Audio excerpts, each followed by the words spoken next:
Sudan's former President Bashir asked for release on bail during his corruption case. G7 leaders gather in France amid rising trade tensions. And tensions rise again as Hong Kong police square off with protesters. Hello and welcome to CGTN. This is Africa Live and I'm Karen Roberts in Nairobi. Also coming up in the programme. In Kenya, a conservancy in Masai Mara seeks to create harmony between communities, livestock and wildlife. And in sports, AS Vita's Florent Ibenge sets his sights on CAF Champions League kickoff. Sudan's Omar al-Bashir has appeared in court for a second hearing since the beginning of his trial on Monday. He's being charged with multiple counts of corruption. These include the illegal possession of foreign currency and receiving unofficial gifts. During his first hearing, a state investigator said that the former leader had admitted receiving tens of millions of dollars from Saudi royals over the years. Bashir is also expected to be questioned over alleged money laundering. In May, he was charged with the killing of protesters during anti-government demonstrations. The former president has been held since his ousting in early April this year, following mass protests. Al-Bashir is pleading not guilty to the charges, and his defense team has requested the court grant him bail during the case. We have requested for the court to release Omar al-Bashir on bail for this case. That al-Bashir received $90 million in cash from Saudi royals in recent years because this case allows the release of the accused on bail, as it is a normal one. And we hope that the judge will accept and deliver this request today. We also requested to see the president as he is in Kobar prison. Nigeria's President Muhammadu Buhari is set to reform the entire police structure to meet the challenge of rising crime across the country. Part of the restructuring will include the installation of CCTV cameras on highways and byways. CG10's Kelechi Emekulam has more. President Buhari's plan for a police reform also includes the recruitment of more security personnel, training and cultivating a formidable intelligence gathering system right from the grassroots. It's an initiative that would be driven by the reinstated Ministry of Police Affairs. The president told a team of traditional rulers who met with him that he would need their support to also help drive the new initiative.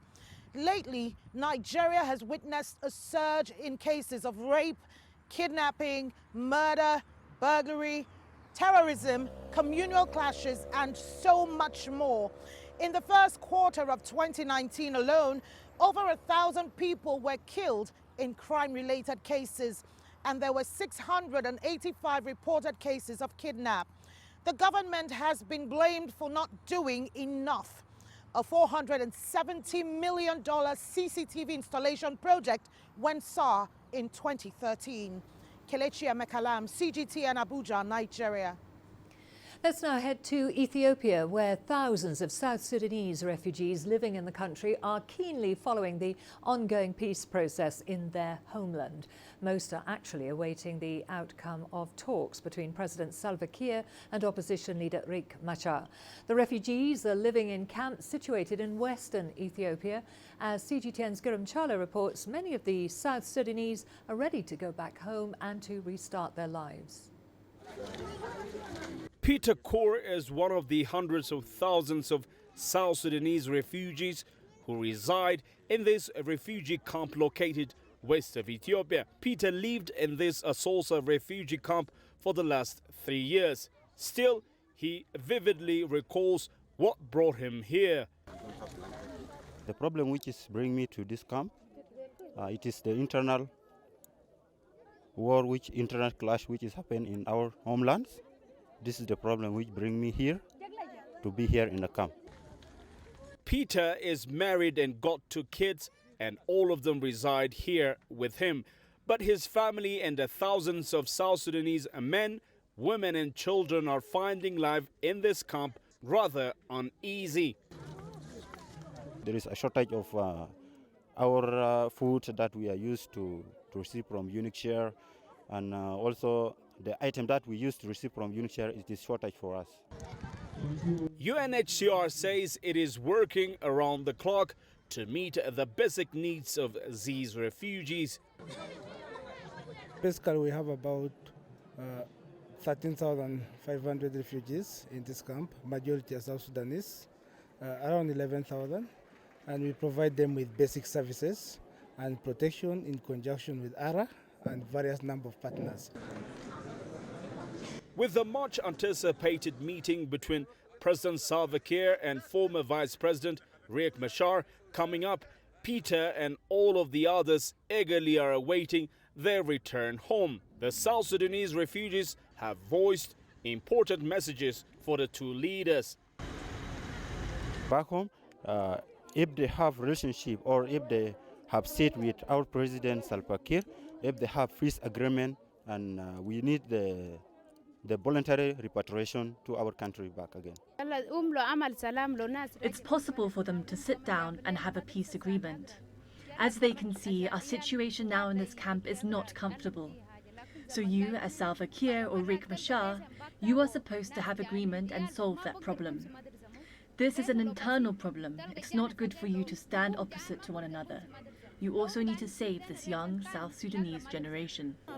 Small baby is 2 years old and she was born here in the refugee camp from a South Sudanese mother.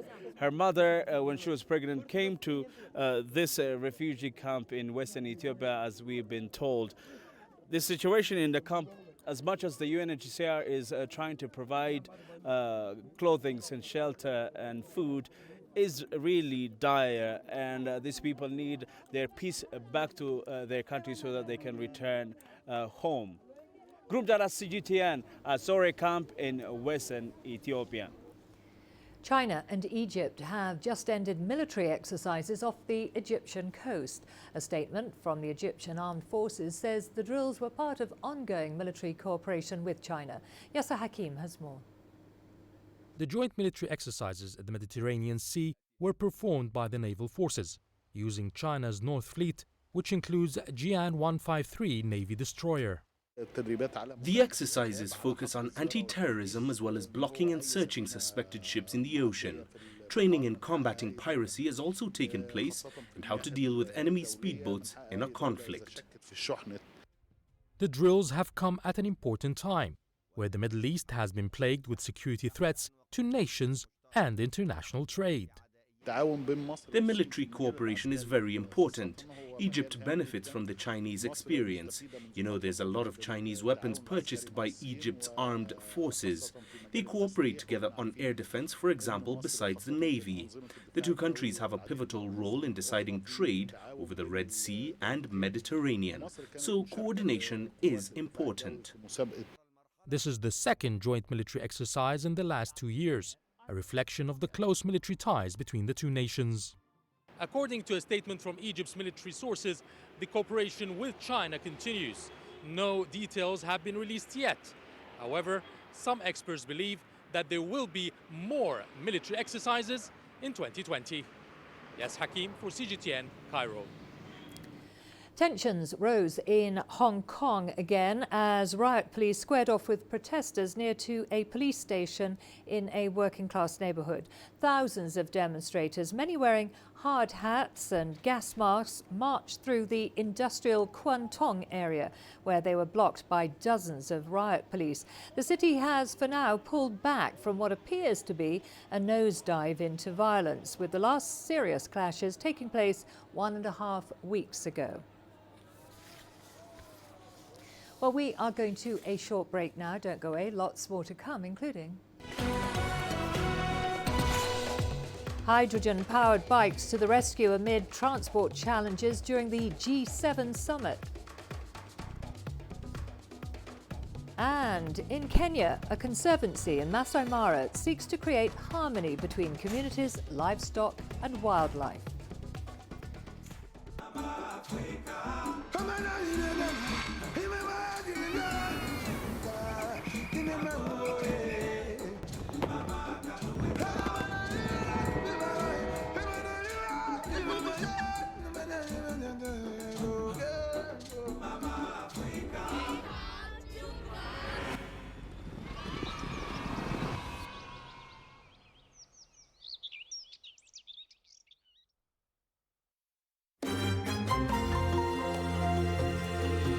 Africa Live. Find your voice.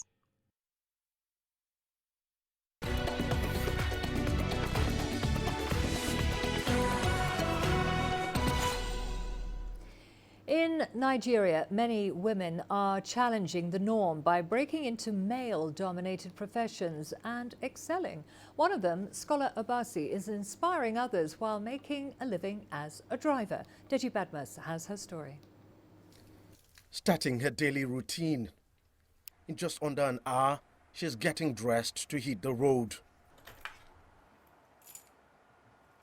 Scholar Obasi is one of the very few women in Nigeria who are holding their own in what is considered a traditionally male occupation. She's an Uber driver. Though a graduate of environmental technology, she drives residents of Abuja to earn a living after hitting several brick walls in search of a job. I got tired of looking for a job. You understand? I got tired of sending my CV to various people. So that was what motivated me. She's been doing this job now for about 4 months, and she says she finds it interesting. It has been an amazing experience. Do you get? It's worth doing. I commend it for everybody. Some of her passengers admire her and commend her courage to work in a male-dominated field. It beats my imagination to see a female behind the wheels working with Uber. With the level of unemployment in the country, I would advise that if elderly they can do the same thing, it's going to be better for them as well. It's easy to think the job is a walk in the park. The scholar says bullying and harassment have become major challenges for her because of her gender. I've been bullied severally. In fact, we are more vulnerable to men. I carried a matured man, and when I was driving him to where he was going to, he was making advances over me. He was telling me how we can go and have a drink. I told him that I'm working. You understand? And the most important thing is that you just have to play along for the fact that you're in a vehicle with them. You understand? Because you're very, very exposed. You understand? It's not like they're very distant away from you. So that was how I was able to manage it, the situation, before we got to his final destination. Scholar is now taking the challenges of the job in her stride and trying to stay safe. For now, she remits about $70 to the owner of the car every week. She says her goal is to own hers and possibly set up a fleet to make more money and empower others. Deji Badmus, CGTN, Abuja, Nigeria. On to France now, where the 45th G7 summit has kicked off in Biarritz. As the event got underway, the European Union pledged over $600 million, which will go towards fighting HIV/AIDS, tuberculosis and malaria. The money will be channeled through the Global Fund. Meanwhile, host President Emmanuel Macron held a meeting with United States President Donald Trump. The talks revolved around crises in Iran and Libya, together with threats posed by climate change and other topical issues. President Macron says that he's hoping to convince the G7 member states to stay away from an ongoing trade war between the United States and China. In a televised address, President Macron also called on the G7 members to launch an economic stimulus package to prevent world economies from falling into recession as major economies try to diffuse the escalating tensions between the US and China.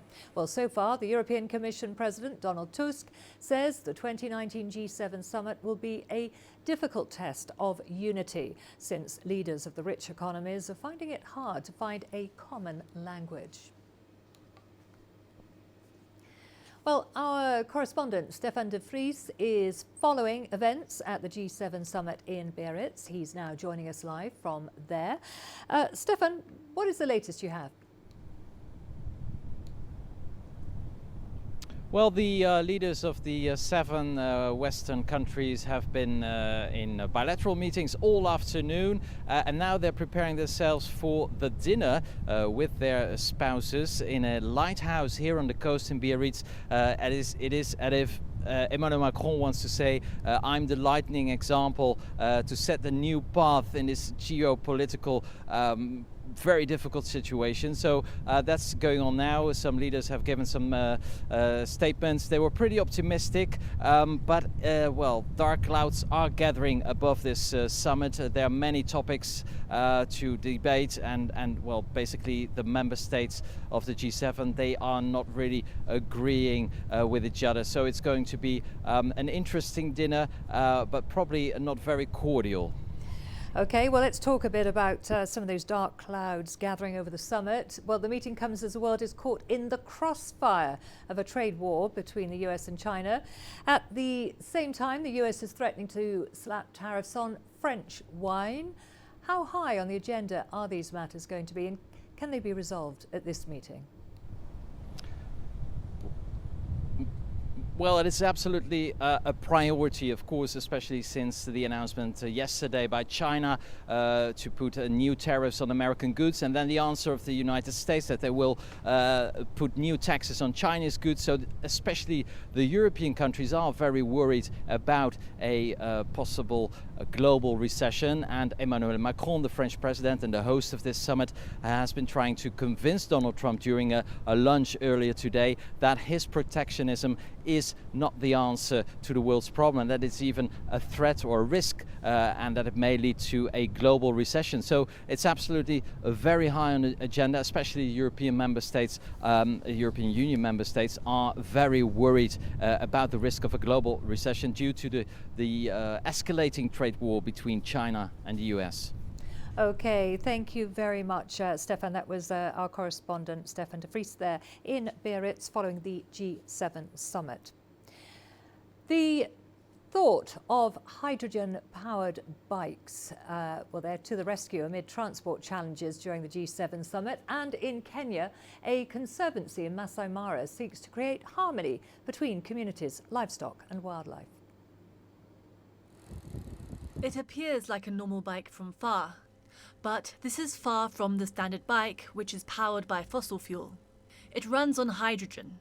It is a project of French firm Pragma, which is based in Biarritz, France. All that a rider needs is a couple of minutes at a hydrogen fueling point to get going, and each hydrogen top-up promises up to 150 kilometers of smooth ride. For the makers of these bikes, it was obviously a challenge to fix a fuel cell in the frames of the bike. This success does provide a couple of benefits. This bike is powered by hydrogen. It doesn't use a battery for storing energy, but the energy is stored into the hydrogen cylinder inside, pressurized cylinder, and the fuel cell converts the hydrogen into electricity to power the motor of the bike. All that a rider needs is a couple of minutes at a hydrogen fueling point to get going, and each hydrogen top-up promises up to 150 kilometers of smooth ride. For the makers of these bikes, it was obviously a challenge to fix a fuel cell in the frames of the bike. This success does provide a couple of benefits. The other advantages are the carbon footprint of the solution. As long as we can use green hydrogen, hydrogen produced by green electricity, for instance, without CO2 emission, the bike has a lower carbon footprint than a battery-powered bike. So for us, this bike is very important because it is at the crossroads of energy transition towards a low carbon emission economy and new mobility solutions that are more suitable for small travels, short travels, the ones that we are doing every day, multiple times a day in town. 200 hydrogen bikes are currently available to journalists who are covering the G7 summit in Biarritz, but they currently are not for sale. From an industrial point of view, if I sell you a product, I can't control the end of life of that product, and so I can only control a portion of its carbon footprint when I build it. But if I rent you this bike over 12, 24, 36 months, that way it will be economically interesting because the monthly rate is small, but also because at the end of the long-term rental, I'll take it back. And I'll be able to reuse components and recycle those that I can't reuse. I control the end of life. It's really important for the carbon footprint. The world is currently grappling with challenges posed by climate change, and fossil fuel is partly blamed for this phenomenon. As to whether the solution lies in these hydrogen-powered bikes, only time will tell. Amy McConaughey, CGTN. In Kenya's Masai Mara, human beings are considered to be one of the biggest threats to wildlife, but National Conservancy is working to address this with the aim to create a harmonious space for the local community, livestock and wildlife to live together. Amy McConaughey reports.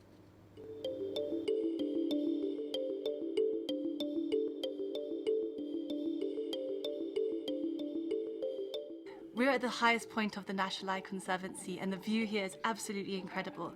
And if you look down here, that's the Conservancy and it's where people, wildlife, livestock all live together. This is not normal in the Conservancy world, where humans and wildlife are usually separated. Habitat loss, fencing and human-wildlife conflict are serious threats to wildlife, and all of these involve the ever-expanding human population. But National is different. Situated near the Masai Mara in Kenya, it's the first conservancy to be started by the local Masai community, with the aim to stay on their ancestral land, all while protecting the area's wildlife. To learn more about this, we met with one of the Masai founders, Nelson Olerea. We wanted to make a difference. We wanted to create a story of possibility where people, wildlife, livestock could coexist together, just like how it has been when I was growing up. The reserve is a critical corridor for the wildebeest migration, and by removing fences and integrating humans and wildlife, these routes have been brought back. Here, herders graze their livestock among the wild animals, supervised by the community elders. The biggest challenge facing wildlife today in Kenya is lack of space. There's no space for wildlife. The space that could be available is with the communities. Can only welcome animals into their land if they are also getting benefits.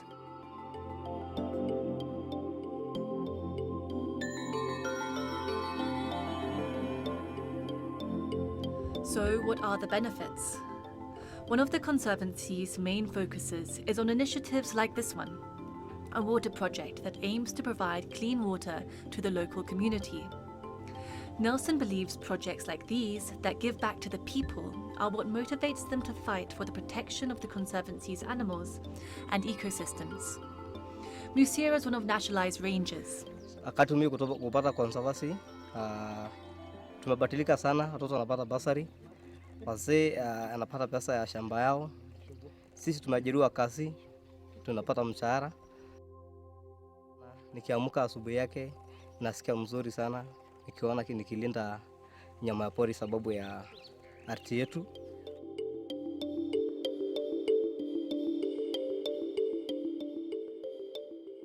While the Mara still faces a number of conservation challenges, stories like National show how local communities have adapted to their changing environment to protect their land for themselves and the animal inhabitants. And Nelson says the model has yielded positive results, with a growing number of animals returning to the land and using the migratory pathways.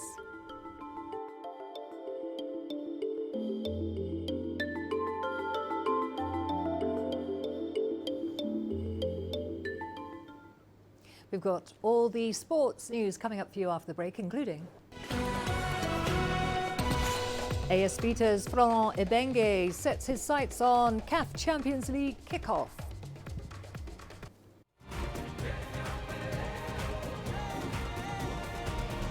Africa Live. Find your voice.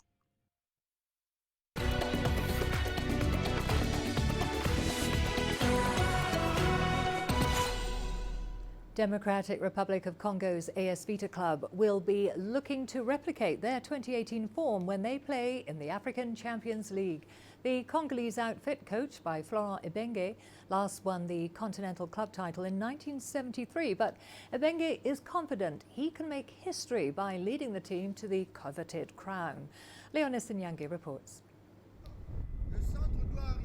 Florent Ibenge is plotting success elsewhere in the African Champions League. The former Democratic Republic of Congo national team head coach has set his sights on getting his club AS Vita to the top of the African club competition.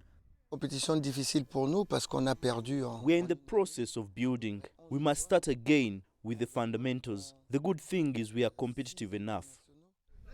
Last year, Ibenge guided Club Vita to the finals of the CAF Confederations Cup. He says a good run in the African Champions League would be an even bigger achievement. C'est une vraie fierté parce que si on regarde... It will be a real pride because if you look at the Vita club and compare the club's budgets with other clubs, we are about the 100th place. AS Vita started its 2019-2020 campaign with a draw against Cameroon's UMS Delum. In the National Football League, Ibenge's AS Vita sit top of the table after 2 matches. A convincing start to the local league has given Ibenge some confidence, but he is already demanding more from his players as there will be no favourite in the return leg of the African Champions League. But the weight to deliver is now on the players in the second leg against the Cameroonian side. The Champions League, if you want to qualify, you need to score, you need to win. So we don't need anything but a win on Sunday. We need to put up our maximum best. We need to fight. Progressing from the preliminary round will guarantee a meeting with either Bafos de Brogu of Benin or Togo's ASC Kara. It will be a long journey if AS Vita do make it all the way to the final. Leon Sanyangasijitien, Kimbondo, Democratic Republic of Congo. Kenya's Olympic and World 3,000-metre steeplechase champion Conseslus Kipruto returns to competition at the IAAF Diamond League meeting in Paris on Saturday. Kipruto has recovered from the foot fracture that was diagnosed in May and will now face the Moroccan that he beat to the Diamond League title in Zurich last year. Soufiane El Bakali, the Moroccan, leads this year's world list with 8 minutes, 4.82 seconds, but he'll carry painful memories of last year's Diamond League final in Zurich, where Kipruto overtook him in the closing stages to claim the title, despite having lost a shoe early in the race. Meanwhile, Uganda's Ronald Musakala will be seeking a second straight Diamond League victory in the men's 1,500 metres final. To football now in France, where one-away striker Neymar joined his Paris Saint-Germain teammates on Saturday as the team